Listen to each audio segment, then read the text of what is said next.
Hi. Welcome to the Classic Storytellers podcast. Please subscribe to our channel and we'll be bringing you classic stories every week. I'm Danny, your AI host from Aicast. Let's continue with a study in Scarlet.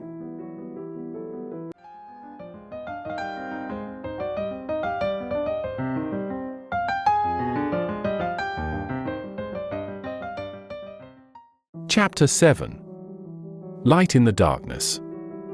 The intelligence with which Lestrade greeted us was so momentous and so unexpected that we were all three fairly dumbfounded. Gregson sprang out of his chair and upset the remainder of his whiskey and water. I stared in silence at Sherlock Holmes, whose lips were compressed and his brows drawn down over his eyes. Stangerson too? He muttered. The plot thickens. It was quite thick enough before. Grumbled Lestrade, taking a chair. I seem to have dropped into a sort of council of war. Are you sure of this piece of intelligence? Stammered Gregson. I have just come from his room, said Lestrade. I was the first to discover what had occurred. We have been hearing Gregson's view of the matter, Holmes observed. Would you mind letting us know what you have seen and done? I have no objection. I freely confess that I was of the opinion that Stangerson was concerned in the death of Drebber. This fresh development has shown me that I was completely mistaken. Full of the one idea, I set myself to find out what had become of the secretary. They had been seen together at Euston Station about 8:30 on the evening of the 3rd. At 2 in the morning Drebber had been found in the Brixton Road. The question which confronted me was to find out how Stangerson had been employed between August 30th and the time of the crime, and what had become of him afterwards. I telegraphed to Liverpool, giving a description of the man, and warning them to keep a watch upon the American boats. I then set to work calling upon all the hotels and lodging houses in the vicinity of Euston. You see, I argued that if Drebber and his companion had become separated, the natural course for the latter would be to put up somewhere in the vicinity for the night and then to hang about the station again next morning. They would be likely to agree on some meeting place beforehand. So it proved. I spent the whole of yesterday evening in making inquiries entirely without avail. This morning I began very early, and at 8 o'clock I reached Halliday's private hotel, in Little George Street. On my inquiry as to whether a Mr. Stangerson was living there, they at once answered me in the affirmative. No doubt you are the gentleman whom he was expecting. He has been waiting for a gentleman for 2 days. Where is he now? He is upstairs in bed. He wished to be called at 9. I will go up and see him at once. It seemed to me that my sudden appearance might shake his nerves and lead him to say something unguarded. The boots volunteered to show me the room. It was on the 2nd floor, and there was a small corridor leading up to it. The boots pointed out the door to me, and was about to go downstairs again when I saw something that made me feel sickish, in spite of my 20 years' experience. From under the door there curled a little red ribbon of blood, which had meandered across the passage and formed a little pool along the skirting at the other side. I gave a cry, which brought the boots back. He nearly fainted when he saw it. The door was locked on the inside, but we put our shoulders to it and knocked it in. The window of the room was open, and beside the window, all huddled up, lay the body of a man in his nightdress. He was quite dead, and had been for some time, for his limbs were rigid and cold.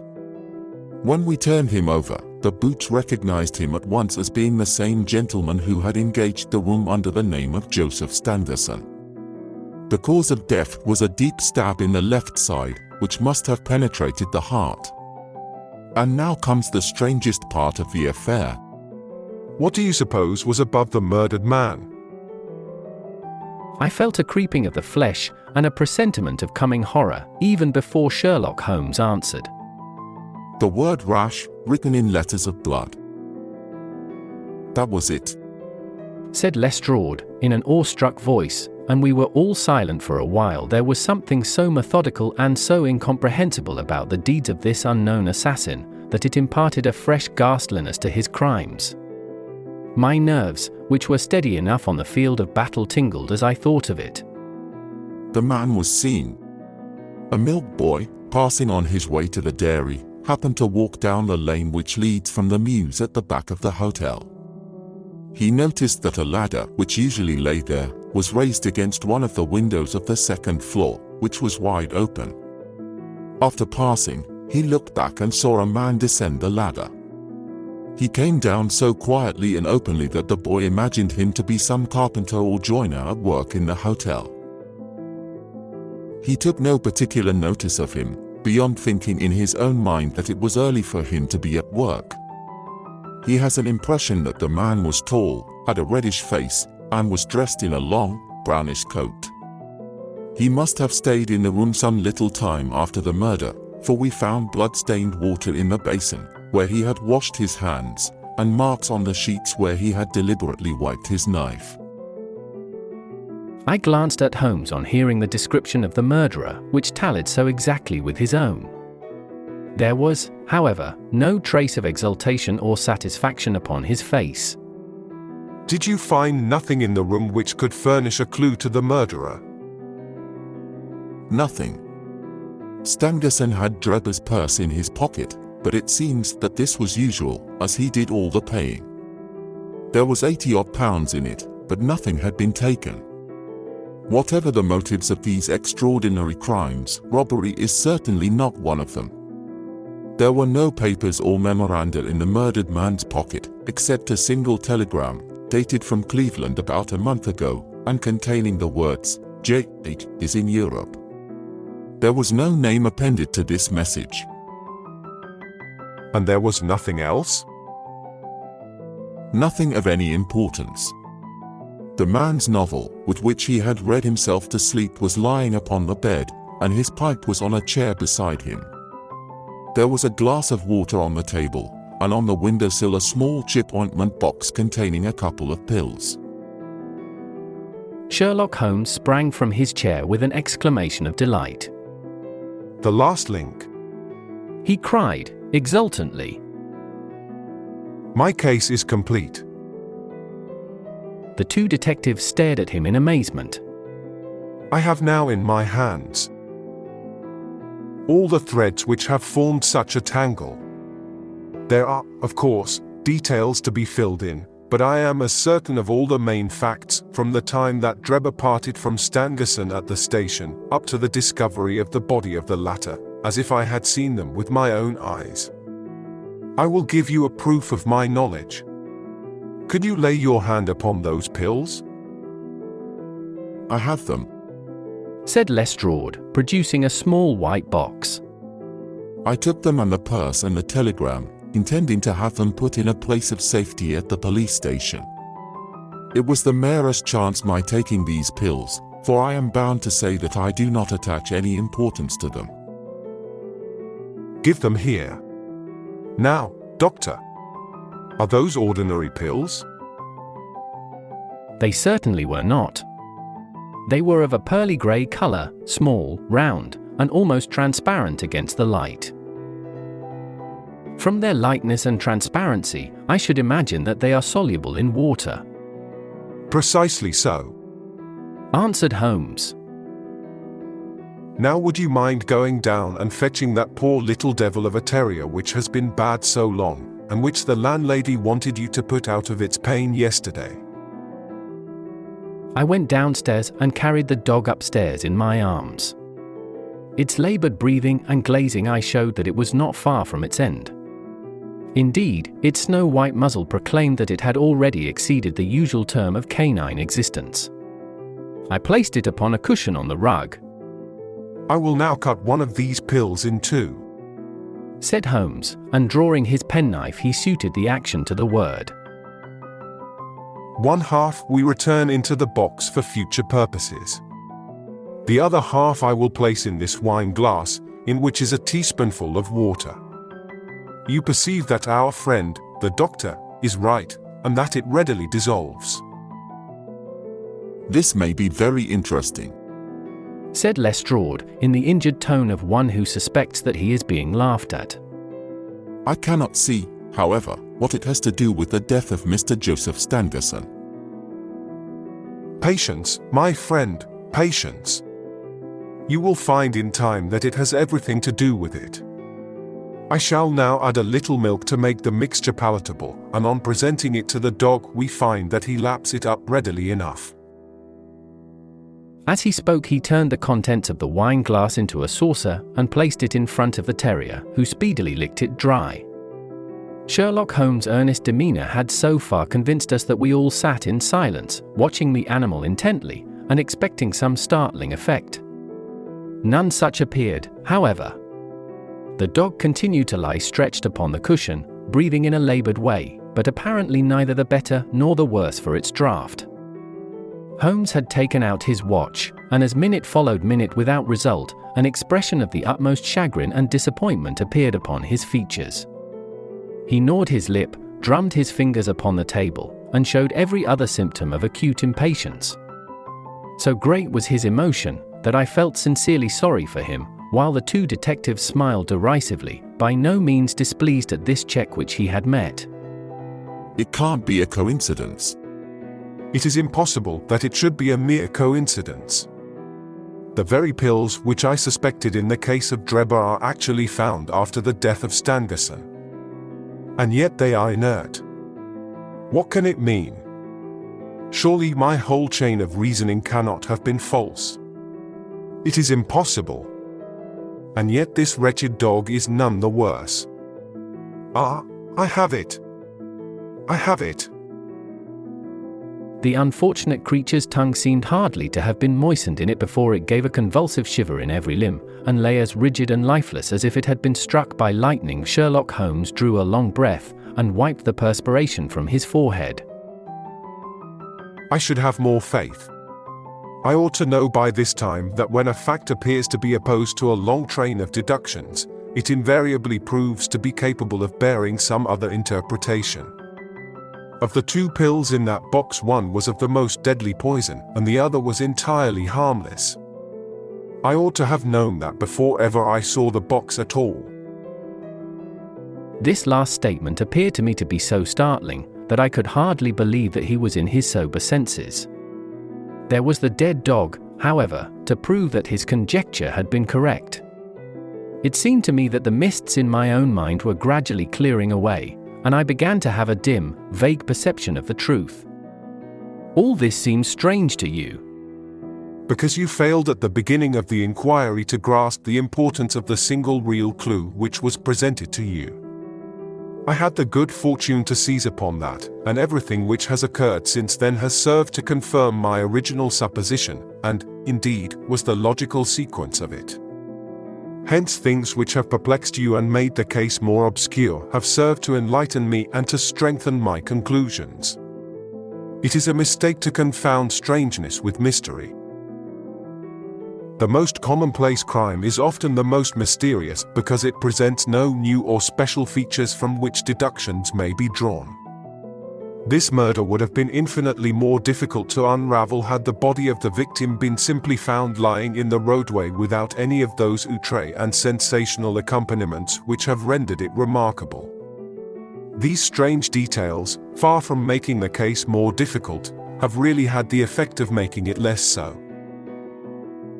Mr. Gregson, who had listened to this address with considerable impatience, could contain himself no longer. Look here, Mr. Sherlock Holmes. We are all ready to acknowledge that you are a smart man, and that you have your own methods of working. We want something more than mere theory and preaching now, though.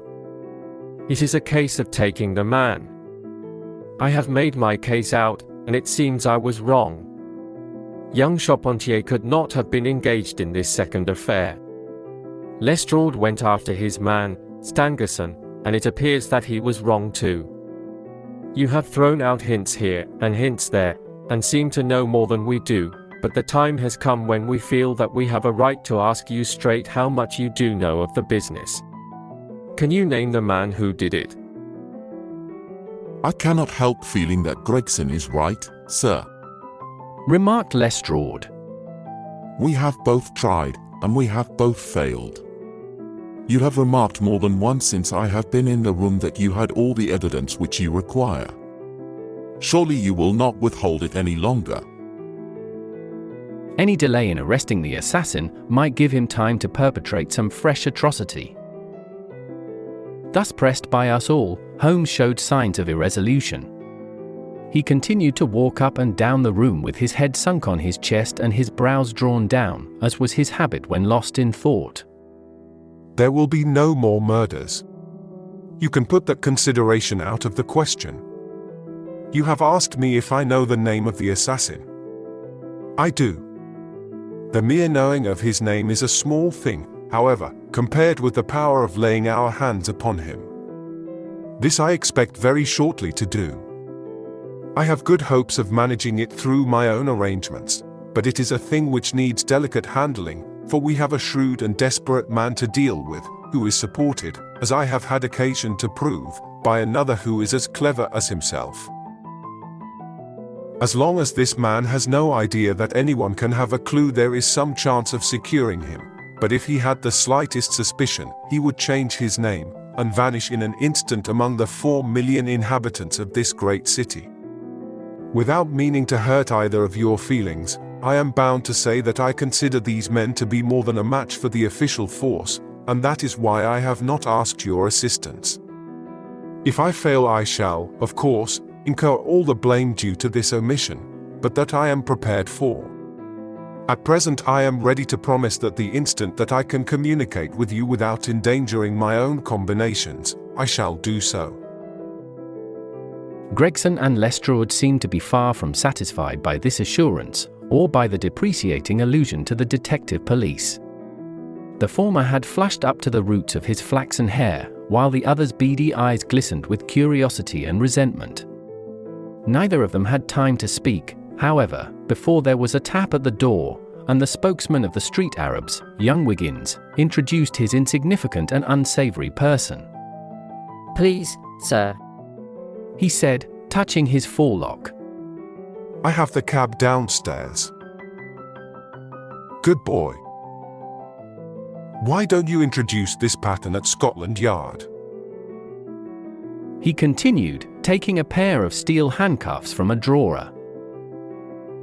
See how beautifully the spring works. They fasten in an instant. The old pattern is good enough. If we can only find a man to put them on. Very good, very good. The cabman may as well help me with my boxes. Just ask him to step up, Wiggins. I was surprised to find my companion speaking as though he were about to set out on a journey, since he had not said anything to me about it.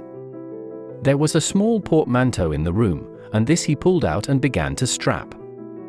He was busily engaged at it when the cabman entered the room. Just give me a help with this buckle, cabman, he said, kneeling over his task, and never turning his head as the fellow came forward with a somewhat sullen, defiant air, and put down his hands to assist. At that instant there was a sharp click, the jangling of metal, and Sherlock Holmes sprang to his feet again. Gentlemen, he cried, with flashing eyes. Let me introduce you to Mr. Jefferson Hope, the murderer of Enoch Drebber and of Joseph Stangerson. The whole thing occurred in a moment, so quickly that I had no time to realize it. I have a vivid recollection of that instant, of Holmes' triumphant expression and the ring of his voice, of the cabman's dazed, savage face, as he glared at the glittering handcuffs, which had appeared as if by magic upon his wrists. For a second or two we might have been a group of statues. Then, with an inarticulate roar of fury, the prisoner wrenched himself free from Holmes's grasp and hurled himself through the window. Woodwork and glass gave way before him, but before he got quite through, Gregson, Lestrade, and Holmes sprang upon him like so many staghounds. He was dragged back into the room, and then commenced a terrific conflict. So powerful and so fierce was he, that the four of us were shaken off again and again. He appeared to have the convulsive strength of a man in an epileptic fit. His face and hands were terribly mangled by his passage through the glass, but loss of blood had no effect in diminishing his resistance. It was not until Lestrade succeeded in getting his hand inside his neckcloth and half strangling him that we made him realize that his struggles were of no avail, and even then we felt no security until we had pinioned his feet as well as his hands. That done, we rose to our feet breathless and panting. We have his cab. It will serve to take him to Scotland Yard. And now, gentlemen, He continued, with a pleasant smile, we have reached the end of our little mystery. You are very welcome to put any questions that you like to me now, and there is no danger that I will refuse to answer them.